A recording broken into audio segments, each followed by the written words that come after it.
দাদু, আমার জ্যোৎস্না, জ্যোৎস্না। দাঁড়াও, তুমি আমার জ্যোৎস্নার কাছে যেতে পারবে না, কেননা তোমার পিতায় আমার লোক দিয়ে আমাদের বহর জ্বালিয়ে পুড়িয়ে ছারখার করে দিয়েছে। না দাদু না, জ্যোৎস্না, জ্যোৎস্নাই যে আমার সব দাদু। আপনি এমন কথা বলবেন না দাদু। জ্যোৎস্নাকে ছাড়া যে এই আনোয়ার কিছুতেই বাজবে না দাদু। না ভাই, ভয় লাগে দাদু, আমি জ্যোৎস্নাকে ছাড়া কিছুতেই বাঁচতে পারবো না। কিন্তু তোমরা যে ভাই বড় লোক, তোমাদের মুখের কথা তো ঠিক হয় না। তোমাদের যখন ভালোবাসার মোহ আসে, আবার মোহ কেটে গেলে সেই বড় লোক ধনীরা আবার সবকিছু ভুলে যায়, সবকিছু ভুলে যায়। না দাদু, না, সবকিছু ভুলে যায়। পিতার দোষে কি আমাকেও দোষী করবে দাদু?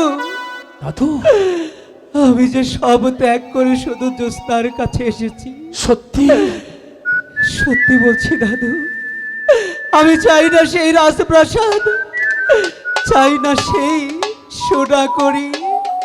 আমি শুধু জ্যোৎস্নার প্রেমের আশায় করি। সত্যি বলছো দাদু? সত্যি বলছি দাদু।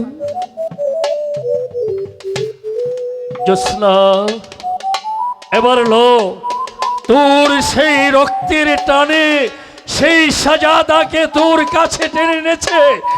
নে, এবার প্রতিশোধ নিয়ে নে। নে, যা, আমি তোকে আদেশ দিলাম। জ্যোৎস্না, কি দেখতে আইছি?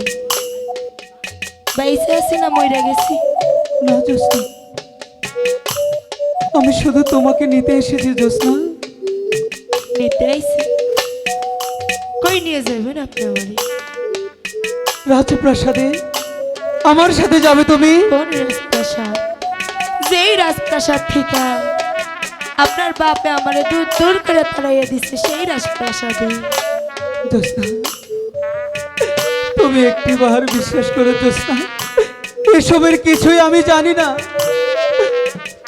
জানলে কি আপনিও অপমান করতেন?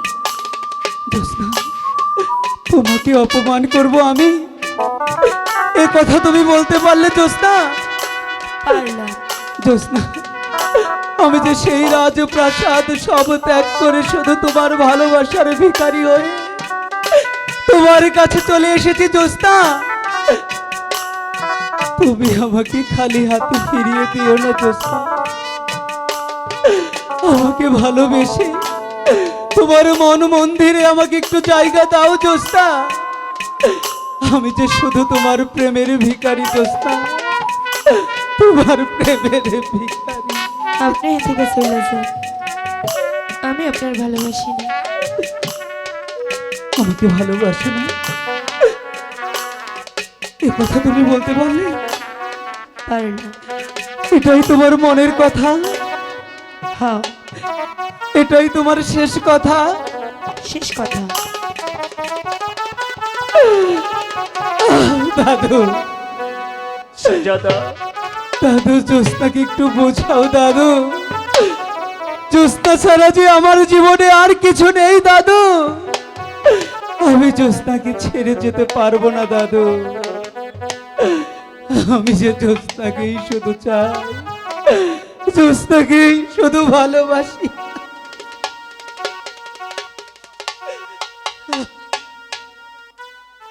তুমি সত্যি বলছো ভাই?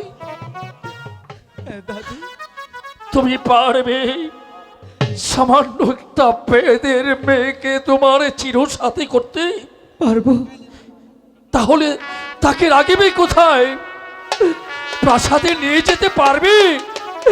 প্রাসাদে যদি জ্যোৎস্নার ঠাঁই না হয়, জ্যোৎস্নার হাত ধরে যেদিকে দু চোখ যায় সেদিকে আমি চলে যাব দাদু।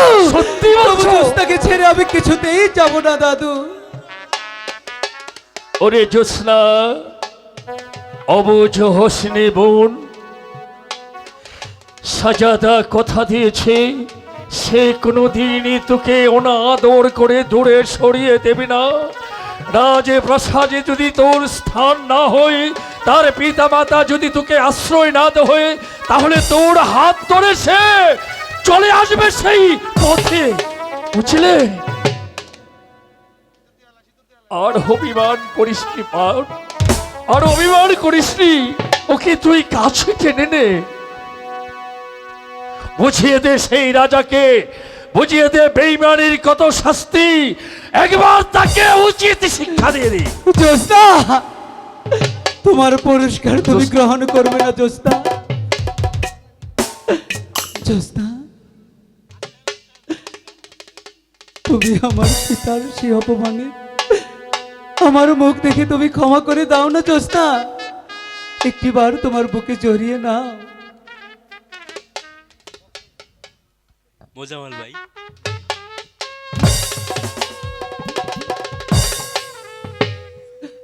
জোসনা, তাহলে চলো, আমি তোমাকে প্রাসাদে নিয়ে যাব। আমার পিতা মানুক আর না মানুক সেটা পরে দেখা যাবে। আচ্ছা।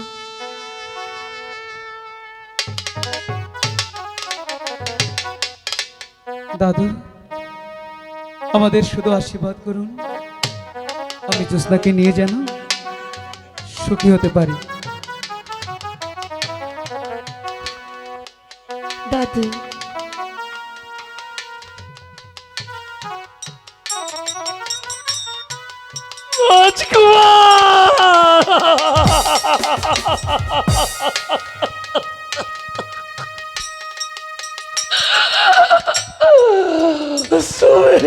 তো জানো ভাই, এই পৃথিবীতে আমার আপন বলতে কেউ নেই, ছেলে নেই, মেয়ে নেই, তাই তো একে আমি আদর করে লালিত পালিত করেছিলাম। আজ তুমি আমার সেই ভাঙা মুখ খালি করে আমার একমাত্র বহিনীকে তুমি নিয়ে যাচ্ছ, কিন্তু কিন্তু দাদু, যাবার পূর্বে আমার একটি কথা তুমি শুনে রেখো ভাই। বলো দাদু। তুমি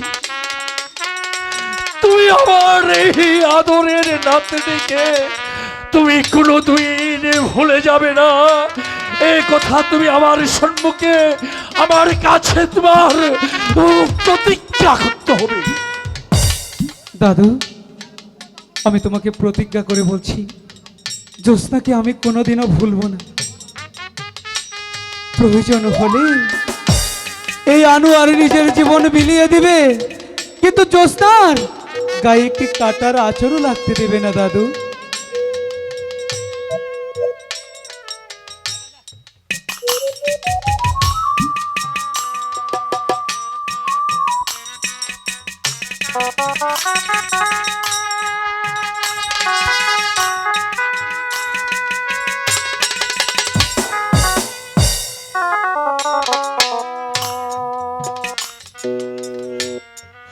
তোরা এখানে দাঁড়া, আমি তোর নয়ন বলে আমি তোদেরকে দেখব।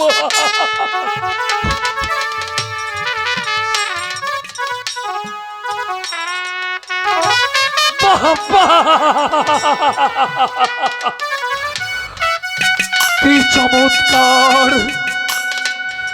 যেমন লাইলি মজনুর মতন মিলন, সেই চণ্ডীদাসের মতো মিলন, সেই চণ্ডীদাসের রজকিনীর মতন মিলন।